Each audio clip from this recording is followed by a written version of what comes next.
Hi all, welcome back to my new vlog. ಎಲ್ರಿಗೂ ನಮಸ್ಕಾರ. ಎಲ್ಲರೂ ಹೇಗಿದ್ದೀರಾ?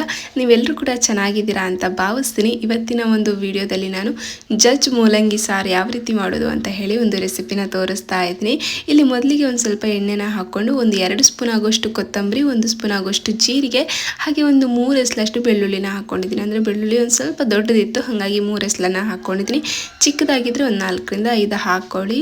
ಹಾಗೆ ಒಂದು ಚಿಕ್ಕ ಸೈಜ್ ಈರುಳ್ಳಿನ ಕಟ್ ಮಾಡ್ಕೊಂಡು ಹಾಕ್ಕೊಂಡೆ. ಹಾಗೆ ಒಂದು 3 ಹಸಿಮೆಣಸನ್ನು ಹಾಕ್ಕೊಂಡಿದ್ದೀನಿ. ನಿಮಗೆ ಖಾರ ಎಷ್ಟು ಬೇಕು ನೋಡಿ ಅಷ್ಟನ್ನು ಹಸಿಮೆಣಸು ಹಾಕ್ಕೊಳ್ಬೋದು. ಇವಾಗ ಇದಕ್ಕೆ ಒಂದು ಸ್ವಲ್ಪ ಕರಿಬೇವಿನ ಸೊಪ್ಪನ್ನು ಹಾಕ್ಕೊಂಡಿದ್ದೀನಿ. ಹಾಗೆ ಇದಕ್ಕೆ ನೀವು ಕೊತ್ತಂಬರಿ ಸೊಪ್ಪನ್ನು ಕೂಡ ಹಾಕ್ಕೊಳ್ಬೋದು, ಬಟ್ ನಾನು ಹಾಕ್ಕೊಂಡಿಲ್ಲ. ಹಾಗೆ ಇದಕ್ಕೆ 1 ಸ್ಪೂನ್ ಆಗುವಷ್ಟು ಹುರಿಗಡಲೆನ ಹಾಕ್ಕೊಂಡಿದ್ದೀನಿ.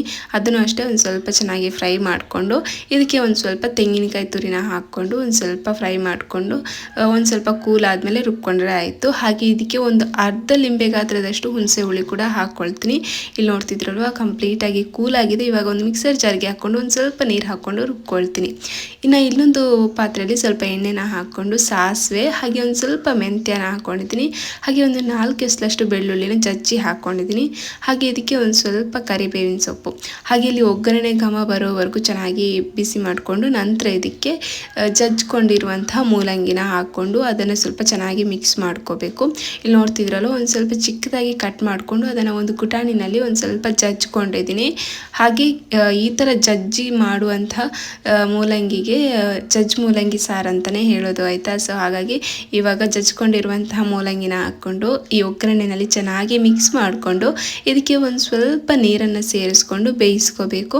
ಒಂದು 5 ನಿಮಿಷ ಬೇಯಿಸ್ಕೊಂಡ್ರೆ ಸಾಕಾಗುತ್ತೆ. ಇಲ್ಲಿ ನೋಡ್ತಿದ್ರಲ್ಲ, ಸ್ವಲ್ಪ ಅಂದರೆ ಸ್ವಲ್ಪನೇ ನೀರನ್ನು ಸೇರಿಸ್ಕೊಂಡಿದ್ದೀನಿ. ಇವಾಗ ಇದನ್ನು ಹಾಗೆಯೇ ಒಂದು 5 ನಿಮಿಷ ಬೇಯೋದಕ್ಕೆ ಬಿಡುವ, ಆಯಿತಾ. ಇನ್ನು ಇಲ್ಲಿ ನೋಡ್ತಿದ್ರಲ್ಲ, ಒಂದು ಸ್ವಲ್ಪ ಚೆನ್ನಾಗಿ ಬೆಂದಿದೆ. ಇವಾಗ ಇದಕ್ಕೆ ರುಚಿಗೆ ಎಷ್ಟು ಬೇಕು ಅಷ್ಟು ಉಪ್ಪನ್ನು ಸೇರಿಸ್ಕೊಳ್ತಾ ಇದ್ದೀನಿ. ಉಪ್ಪನ್ನು ಸೇರಿಸ್ಕೊಂಡು ಚೆನ್ನಾಗಿ ಮಿಕ್ಸ್ ಮಾಡಿಕೊಂಡು ನಂತರ ಇದಕ್ಕೆ ನಾವು ಏನು ರುಬ್ಕೊಂಡಿದ್ವಲ್ವ ಮಸಾಲೆ ಅದನ್ನು ಹಾಕ್ಕೊಂಡು ಚೆನ್ನಾಗಿ ಮಿಕ್ಸ್ ಮಾಡ್ಕೋಬೇಕು. ಹಾಗೆ ಈ ಮೂಲಂಗಿ ಸಾರಿಗೆ ಜಾಸ್ತಿ ನೀರನ್ನು ಸೇರಿಸ್ಕೊಂಡು ಮಾಡಿಕೊಂಡ್ರೆ ಅಷ್ಟೊಂದು ಚೆನ್ನಾಗಿರಲ್ಲ.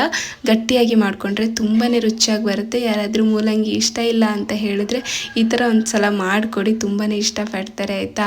ಇವಾಗ ನಾವೇನು ರುಬ್ಕೊಂಡಿದ್ವಲ್ಲ ಮಸಾಲೆ ಅದನ್ನು ಕೂಡ ಹಾಕ್ಕೊಂಡೆ. ಹಾಗೆ ಇದಕ್ಕೆ ಮಿಕ್ಸಿಗೆ ಸ್ವಲ್ಪ ನೀರನ್ನು ಸೇರಿಸ್ಕೊಂಡು ಹಾಕ್ಕೊಂಡೆ. ಜಾಸ್ತಿ ಎಕ್ಸ್ಟ್ರಾ ನೀರು ಯಾವುದು ಕೂಡ ಸೇರಿಸ್ಕೊಂಡಿಲ್ಲ, ಆಯಿತಾ. ಮಿಕ್ಸಲ್ಲಿರುವಂಥ ನೀರನ್ನು ಸೇರಿಸ್ಕೊಂಡು ಚೆನ್ನಾಗಿ ಕುದಿಸ್ಕೊಳ್ತೀನಿ. ತುಂಬಾ ಬೇಗ ಮಾಡ್ಕೊಳ್ಬೋದು, ಹಾಗೆ ತುಂಬ ರುಚಿಯಾಗಿ ಕೂಡ ಬರುತ್ತೆ ಈ ಥರ ಮಾಡಿದ್ರೆ, ಆಯಿತಾ. ಇವಾಗ ಇದನ್ನು ಚೆನ್ನಾಗಿ ಮಿಕ್ಸ್ ಮಾಡಿಕೊಂಡು ಒಂದು ಸ್ವಲ್ಪ ಚೆನ್ನಾಗಿ ಕುದಿಸ್ಕೋಬೇಕು. ಕುದಿಸ್ಕೊಂಡ್ರೆ ಜಜ್ ಮೂಲಂಗಿ ಸಾರು ರೆಡಿ ಆಗುತ್ತೆ. ತುಂಬಾ ಚೆನ್ನಾಗಿ ಬರುತ್ತೆ. ಈ ಒಂದು ಕನ್ಸಿಸ್ಟೆನ್ಸಿಯಲ್ಲಿ ನಾನು ಮಾಡ್ಕೊಂಡಿದ್ದೀನಿ. ಇನ್ನು ಈ ಸ್ವಲ್ಪ ತಣ್ಣಗಾದ್ಮೇಲೆ ಇನ್ನು ಸ್ವಲ್ಪ ಒಂದು ಏನು ಗಟ್ಟಿ ಆಗುತ್ತೆ ಅಥವಾ ಗ್ರೇವಿ ಕನ್ಸಿಸ್ಟೆನ್ಸಿ ಬರುತ್ತೆ ಅಂತಲೇ ಹೇಳ್ಬೋದು. ಇಲ್ಲಿ ನೋಡ್ತಿದ್ರಲ್ವ, ಈ ರೀತಿಯಾಗಿ ರೆಡಿ ಮಾಡ್ಕೊಂಡಿದ್ದೀನಿ. ಹಾಗೆ ಇವಾಗ ಇಲ್ಲಿ ನೋಡ್ತಿದ್ರಲ್ವ, ಕೂಲ್ ಆದಮೇಲೆ ಈ ರೀತಿಯಾಗಿ ರೆಡಿ ಆಗಿದೆ. ತುಂಬಾ ರುಚಿಯಾಗಿ ಬಂದಿತ್ತು. ನೀವು ಕೂಡ ಮನೇಲಿ ಒಂದ್ಸಲ ಟ್ರೈ ಮಾಡಿ ಯಾವ ರೀತಿ ಬಂತು ಅಂತ ಹೇಳಿ ಕಮೆಂಟ್ ಮೂಲಕ ತಿಳಿಸಿ, ಆಯಿತಾ. ಇವತ್ತಿನ ವಿಡಿಯೋ ನಿಮ್ಮೆಲ್ರಿಗೂ ಇಷ್ಟ ಆಯಿತು ಅಂತ ಅಂದ್ಕೊಳ್ತೀನಿ. Thank you for watching. ಮತ್ತೊಂದು ಹೊಸ ವಿಡಿಯೋದೊಂದಿಗೆ ಮತ್ತೆ ಸಿಗ್ತೀನಿ. ಬಾಯ್.